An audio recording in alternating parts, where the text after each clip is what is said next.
Hi, I'm David. I'm a junior studying special education at the University of Illinois. My partner Mike and I are both also studying special education, and we were just thinking about how are we going to do lifts, when we're teachers and when we're in the classroom. So the purpose of this video is to teach you how to do a side-to-side lift, specifically from a wheelchair onto another chair.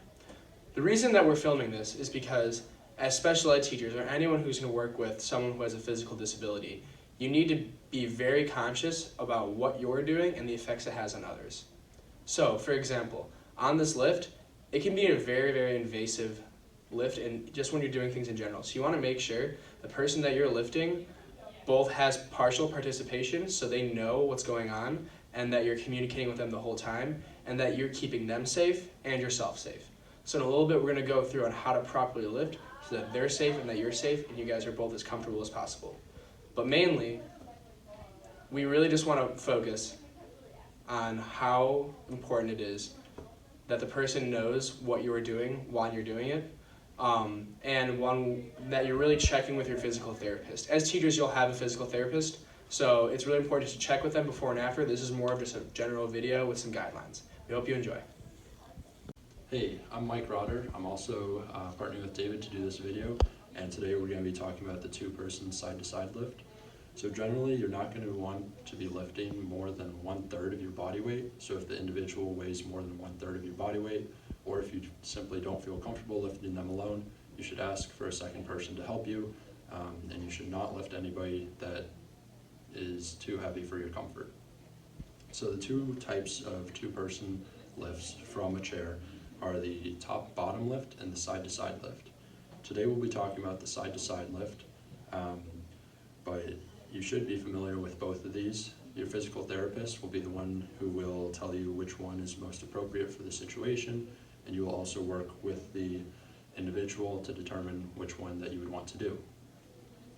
Situations in which you would use this would be any time that you want to transfer an individual from the wheelchair to another chair. So this could be like in class, transferring them to a desk. This could be in a restaurant, transferring them into a chair or booth to eat their food. And this could even be transferring them into a car seat.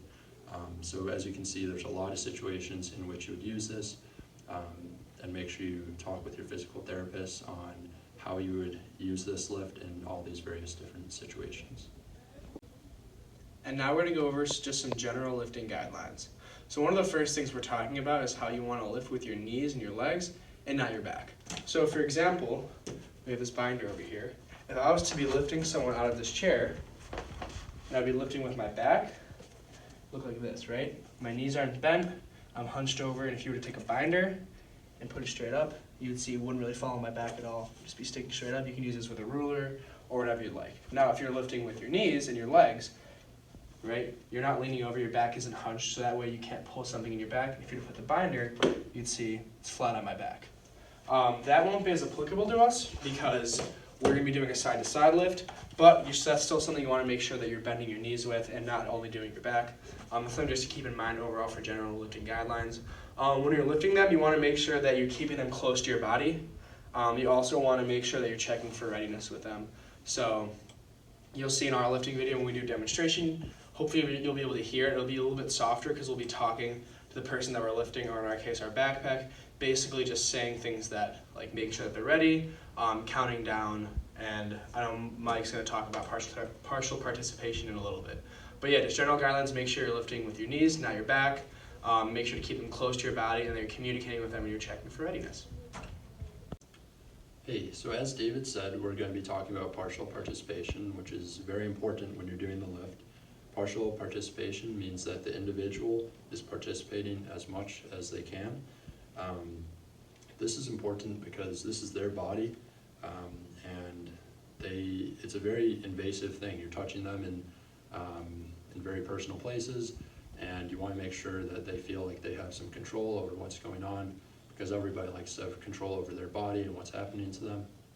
So it's important that you check for understanding with them. So for a person who's verbal, this can simply be a verbal "are you ready" check and doing a 3, 2, 1 countdown before you lift, and also talking to the person about any changes that they would want you to make and how you're lifting them. For a nonverbal person, you can use assistive technology or work with your physical therapist to come up with a cue system or some form of communication to make sure that the individual is comfortable with the lift and transfer.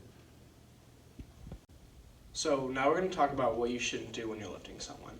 These are just a couple of quick guidelines so that you can easily check for yourself. It's really important just because if you're lifting someone and you know that they might be heavier than you and you're trying to do a one-person lift, or you're physically injured, you can hurt both yourself and the person that you're lifting. Just a quick check you can do is just check what type of shoes you're wearing. Make sure you're wearing like gym shoes, something that you're comfortable in, and make sure you don't have any dangly jewelry or earrings. No high heels to also go with the footwear. It's just something you can do, a quick check before the lift, and make sure that both you and the person you're lifting are safe.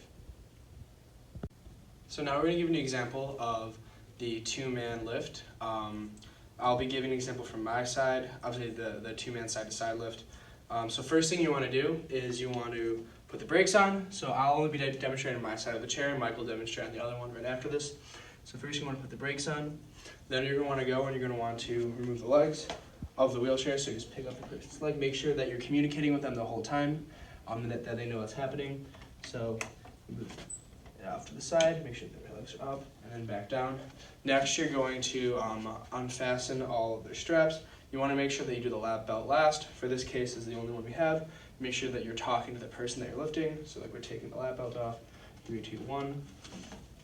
Once that's off, and you make sure that they're secure and that they're ready to be lifted, you want to make sure that you can now start the lift. So first you want to do is you want to make sure that you're bending at the knees, still checking for understanding. So letting them know that you're going to put, your arm's going to go through, like underneath the armpit, it's going to grab the inside of their forearm, and you want to make sure their hands are connected. And then your second arm is going to be going underneath their thighs right here for the legs. I'm going to demonstrate this as best as I can in a backpack. You want to make sure you have a good grip, make sure you're bending at the knees, and you want to make sure that when you lift them, that their back is straight too and that they're in good position. And I'll quickly just be doing a demonstration from the other side. It's basically the same, but we want to run through it again just so you have a second example. But instead of using your right arm on the legs, you're going to be using your left arm on the legs and your right arm behind them. So the first thing you always do is you put on the brakes, and then you remove the footrest. So you hold up their leg as best you can and remove the footrest. Then you're going to be unfastening the belts. Make sure you do the lap belt last. And then you need to do a check for understanding. Just make sure that they know what's going to happen. And then you're going to make sure you're bending at the knees, put your arm under their armpit and then on their forearm. And then your left arm is going to be under their legs, so that you're holding them under their thigh. And then you're going to lift them up and transfer them over. Make sure that you already have a chair placed so that you don't have to figure that out while you are lifting the person. And now we're going to demonstrate the lift. The first thing we're going to do is put on the brakes. All right, we're putting on the brakes. Then we're going to remove the footrest. Okay, so we're picking up your legs and we're removing the footrest. 1, 2, 3. All right, now we're going to remove the lap belt. All right, okay. All right, then we're going to get in position for the lift. We're going to lift on 3. Ready? 1, 2, 3. Back, make sure they're secure. So that's basically the end of our video. We just wanted to remind you guys that this is a general video on how to do the two-person side-to-side lift.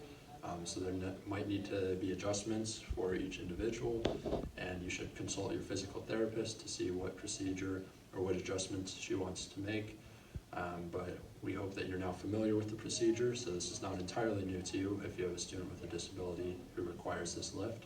And just remember that the person you're lifting is a person, and just like you and me, they want to be comfortable with their body and anybody who's touching their body.